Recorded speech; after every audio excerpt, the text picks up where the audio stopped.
ये कहानी एक इतालवी फिल्म सिसिली की खूबसूरत किंवदंती पर आधारित है, जिसमें मुख्य भूमिका में मोनिका बेलुची हैं।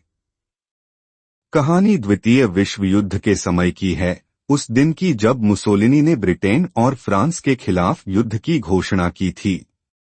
उस दिन 13 साल के लड़के रेयानार्डो को अपनी जिंदगी की पहली साइकिल मिली थी। जब वह गर्व से अपनी साइकिल लेकर दोस्तों के सामने गया तो देखा कि सबके चेहरे एक ही दिशा में मुड़ गए हैं, एक महिला की ओर जो दूर से चली आ रही थी।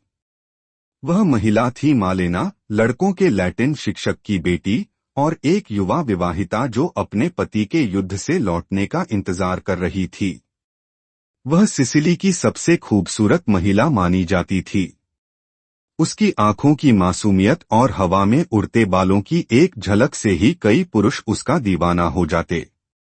रेयानार्डो का दिल भी उसी पल मालेना के प्रति आकर्षित हो गया। उसने पहली बार अपने भीतर की कमजोरी और मासूमियत को महसूस किया और तुरंत बड़ा हो जाने की चाह रखी। इसके बाद रेयानार्डो ने हर दिन मालेना की एक झलक पाने की कोशिश शुरू कर दी। धीरे धीरे वह उसकी रोजमर्रा की जिंदगी को चुपके से देखने का आदी हो गया। एक दिन उसने वो गीत सुना जो मालेना अक्सर चलाया करती थी। उसने वो धुन याद कर ली और जाकर वही रिकॉर्ड खरीदा। वह मालेना को अपने सपनों की रानी मान बैठा और कल्पना की दुनिया में खोता चला गया। फिर वह उससे अपने प्रेम की भावनाएं मासूमियत से चिट्ठियों में लिखने लगा, गर्मजोशी और बेचैनी से भरा हुआ प्यार।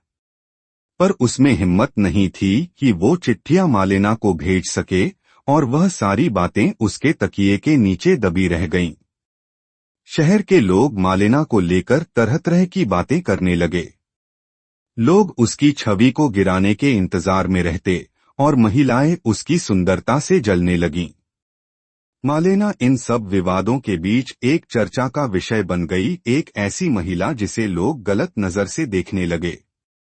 पर रेयानार्डो ही एकमात्र ऐसा था जो जानता था कि मालेना असल में वैसी नहीं है जैसी दुनिया उसे समझती है।